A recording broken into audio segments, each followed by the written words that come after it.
The United States does not seek conflict with Iran. We do not want this war to widen. But if Iran or its proxies attack U.S. personnel anywhere, make no mistake, we will defend our people, we will defend our security swiftly and decisively. Secretary of State Antony Blinken yesterday, amid growing fears Israel's war against Hamas terrorists may widen into a regional conflict. His comments followed the United Nations Secretary General's call for a ceasefire.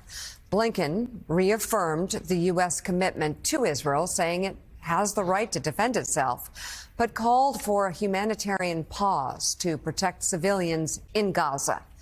Joining us now is the State Department spokesman, Matt Miller. Matt, what's the latest you know about the efforts to create that pause, but also is there any way to discuss with Israel what the strategy is long term, what that invasion looks like, what will be the ultimate goal in the end? I think everyone's concerned it just gets wider. So I will say that in our conversations with the government of Israel, we continue to emphasize that it's important that they have clear, definable goals in launching this military operation, that they have a plan to meet those goals, and that their plans take into account the need to protect civilian lives to the maximum extent possible. We're cognizant of the fact that they're operating in an area where Hamas continues to use civilians as human shields. But we do think it's important that they try to protect civilians, and we've made that very clear to them. With respect to a humanitarian pause, we have been very clear that we don't think a ceasefire would be appropriate.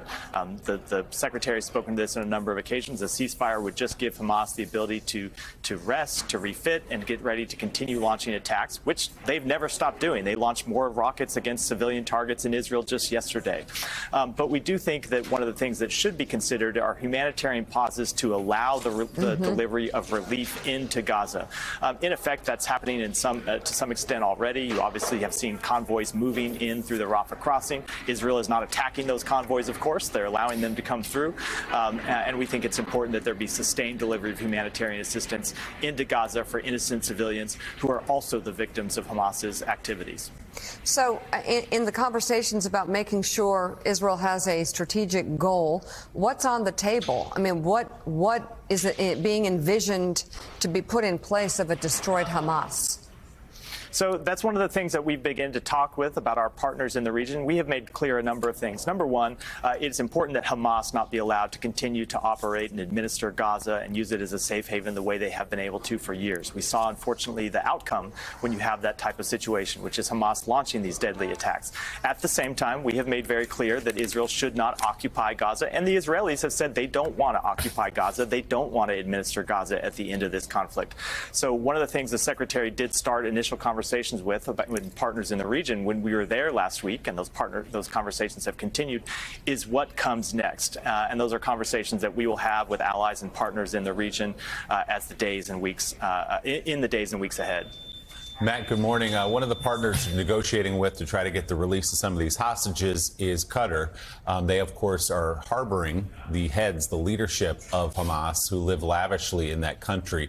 What are those negotiations like, and have you suggested that they give up those Hamas leaders? So when we were in Qatar as part of this trip that the Secretary undertook, he made very clear that there can be no more business as usual with Hamas. There are a number of countries that have had relationships with Hamas, and at the end of this, he was very clear that all of those need to be reassessed, and we can't continue to behave as we did before October 7th. No country can continue to behave that way. At the same time, Qatar has played a very valuable role in being able to send messages to Hamas since the outset of this conflict, since the terrorist attacks. And we've seen that work by Qatar bear fruit in the release of 2 American citizens who were held hostage and 2 Israeli citizens starting on Friday and then continuing over the weekend. So Qatar continues to play an important role in sending those messages to Hamas, in talking directly to Hamas. It's been useful that they've had that channel, and we'll continue to encourage them to use any influence they have with Hamas to get these over 200 hostages released as soon as possible. Matt, the relief convoys, there's one way in, there's one way out, and it's been a stop and start from the beginning. What are the obstacles here? Why is it such a stop and start effort?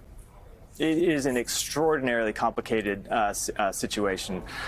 You have at the Rafah terminal, if you want to just kind of imagine what it looks like, it's like a lot of border crossings where you have an Egyptian side that is administered by the government of Egypt. You have a Gaza side that has been administered by Hamas, which was the governing authority in Gaza for the last number of years. And then you have a no man's land in between. So we have been able to get the gates open with the agreement of the government of Israel to allow these trucks in.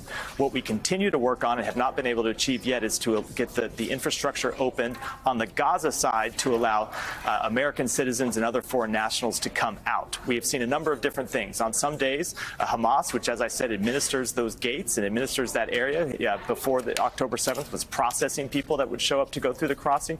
At some times, Hamas just hasn't been there and the gates have been shut and there's been nowhere for civilians to go, no way for them to be processed and exit through into the no man's land and eventually to the Egyptian side.